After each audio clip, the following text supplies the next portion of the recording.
तो कैसे हो? मैं हूँ Pushpa ma'am. Bihar board classes में तुम्हारा स्वागत है। आज हम लोग क्लास 4 का पुस्तक कोपल से पढ़ाई करने जा रहे हैं। अभी तक हम लोग 11 चैप्टर पढ़ चुके हैं और आज हम लोग 12 चैप्टर पढ़ चुके हैं। आज हम लोग 13वां चैप्टर 13 नंबर चैप्टर चाचा का पत्र पढ़ने जा रहे हैं। जैसा कि तुमको मेरे लैपटॉप स्क्रीन पे दिख रहा है, चैप्टर नंबर 13 का नाम है चाचा का पत्र, है ना। तो इस चैप्टर के बारे में हम लोग देखते हैं क्या है चैप्टर में। इसके बारे में तुमको हम पहले बता दें कि चाचा प्यार से कहा जाता था पंडित जवाहरलाल नेहरू को। चित्र में दिख रहा है ना पंडित जवाहरलाल नेहरू का चित्र। तो ये चाचा नेहरू जो हैं, ये हैं हमारे चाचा नेहरू। चाचा नेहरू भारत के प्रथम प्रधानमंत्री थे और महात्मा गांधी सत्य और अहिंसा पर चलने वाले व्यक्ति थे। उन्होंने उनकी काफ़ी सहायता की थी, तो और ये उनके गुरु भी थे। तो अपने हर जन्मदिन पर हमारे पंडित जवाहरलाल नेहरू यानी कि चाचा बच्चों को पत्र लिखते थे, क्योंकि उनको बच्चों से बहुत प्यार था। तो इस क्रम में अपने एक जन्मदिन पर उन्होंने बच्चों को पत्र लिखा, जिसको चाचा के पत्र के नाम से छापा गया, और यही आज हम लोग पढ़ने जा रहे हैं। ऊपर में जहां हम लोग देख रहे हैं कि ये कहां से उन्होंने पत्र लिखा था, 3 मूर्ति भवन, जगह का नाम नई दिल्ली। और जिस दिन ये पत्र लिखा था उस दिन क्या था, 14/11/1960। ऐसे भी आप लोग को पता है 14 नवंबर यानी 14/11 को हम लोग हर साल में क्या मनाते हैं, बाल दिवस मनाते हैं, है ना। बाल दिवस क्यों? चाचा ने कहा कि आप लोग मुझे अब प्यार ही करते हैं, तो मेरे जन्म दिवस को, क्योंकि मैं बच्चों को बहुत प्यार करता हूँ, इसलिए उसको बाल दिवस के रूप में मनाइए। तो वही आज हम लोग का चैप्टर है चाचा का पत्र। अब देखते हैं ऊपर में जहाँ से जो पत्र लिखता है उसका एड्रेस दिया हुआ है, देख रहे हैं।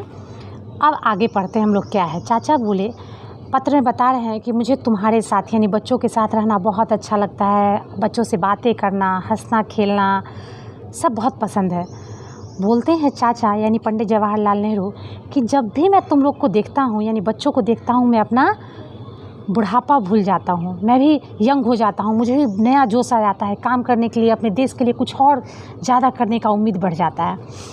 इसके बाद फिर वो ये भी बताते हैं कि उनको क्या क्या इच्छा होती है बच्चों को देख करके। तो बताते हैं, मैं तुम्हारे साथ खेलना चाहता हूँ, मैं चाहता हूँ कि तुम्हारी दुनिया में घुल मिल जाऊँ। मैं तुम्हें बर्फ़ से ढकी हुई सुंदर ऊंची चोटियों के बारे में बताऊंगा, सुंदर खिले फूल, लहलहाते हुए खेतों, फूल और फलों से लदे हुए पेड़ों, चमकते हुए सितारों, इन सब के बारे में बताऊंगा। क्योंकि चाचा अपने हर एक पत्र में बच्चों को संबोधित करते थे और इस पत्र में भी बच्चों को संबोधित कर रहे हैं। तो बोल रहे हैं, मैं तुम्हें ढकी हुई, बर्फ़ से ढकी हुई पहाड़ियों, फूलों, फलों सब के बारे में बताऊंगा। मैं तुम्हें ऐसे ऐसे प्रकृति की ऐसी सुंदरता के बारे में बताना चाहता हूँ जिस पर शायद बड़े लोगों ने ध्यान देना बंद कर दिया है ना। प्राकृतिक कितनी सुंदरता है, बड़ों लोगों को उसको ध्यान देखने का समय नहीं है, लेकिन तुम बच्चे हो, तुम इसको समझ पाओगे, तुम्हारे पास पर्याप्त समय है, तो अपने नेचर से प्यार कर पाओगे। तुम लोग आँख खोलकर ध्यान देकर इन चीज़ों का आनंद लो। क्या किसी फूल को तुम उसके नाम से पहचान सकते हो? क्या किसी पक्षी के गाने की आवाज़ से उसका नाम बता सकते हो? बताओ तो। अच्छा ये बताओ, कू कू, ये किस चिड़िया की आवाज़ है? कोयल की, है ना। उसी तरह से ये बोल रहे हैं, क्या तुम बिना देखे हुए सिर्फ आवाज़ से चिड़ियों की आवाज़ पहचान सकते हो? क्या किसी फूल को तुम उसके नाम से पहचान सकते हो? यदि मैं बोलूँ चमेली, तो चमेली किस रंग का होता है? बच्चों बताओ, कमेंट करो और बताओ। तो अब पंडित जवाहरलाल नेहरू अपने बचपन की कहानी बताते हैं बच्चों से इस पत्र के द्वारा, और बोलते हैं कि जब मैं यूरोप गया यानी नेहरू जी जब यूरोप गए, तो वहाँ उन्होंने बड़ों की अपेक्षा छोटों लोगों से ज़्यादा मुलाकात की, छोटों बच्चे से मुलाकात की। तो बहुत दिन हुए, जापानी बच्चों ने उनसे कहा कि हमें हाथी दीजिए, हमें हाथी देखने की इच्छा है। तो पंडित जवाहरलाल नेहरू क्या किए, मैसूर के हाथी को, मैसूर जो हमारा कर्नाटक में मैसूर है, वहाँ के हाथी को टोक्यो भेजा। तो वहाँ देखने के लिए हज़ारों बच्चे पहुँचे। उनमें कई बच्चों ने पहले कभी हाथी नहीं देखा था, है ना। वह प्राणी उनकी नज़र में भारत के विचार का प्रतीक था। बच्चे इसलिए वहाँ जापान के बच्चे प्रोत्साहित थे कि भारत का हाथी आया है, हाथी कैसा होता है। वो हाथी के बारे में कुछ जानते तक न थे। उनकी नज़र में भारत का प्रतीक था, हाथी मतलब भारत, है ना। तो नेहरू जी कह रहे हैं कि ये भारतीय और जापानी बच्चों में मित्रता का एक भाव पनपा इस हाथी के द्वारा। वे भारत के बारे में विचार करने लगी, भारत कैसा होगा, वहाँ हाथी ऐसा है, वहाँ के जानवर कैसे होंगे, वहाँ के लोग कितने अच्छे होंगे। तो इसी तरह से नेहरू जी कह रहे हैं कि हमें भी अन्य देशों के बारे में सोचना चाहिए। दुनिया के सारे बच्चे एक जैसे हैं, जैसे समान है, भोले भाले, खेल पसंद, स्वतंत्र विचार के। हमें उनके साथ खेलना चाहिए, उनसे दोस्ती करनी चाहिए, विभिन्न देशों के बच्चों के साथ।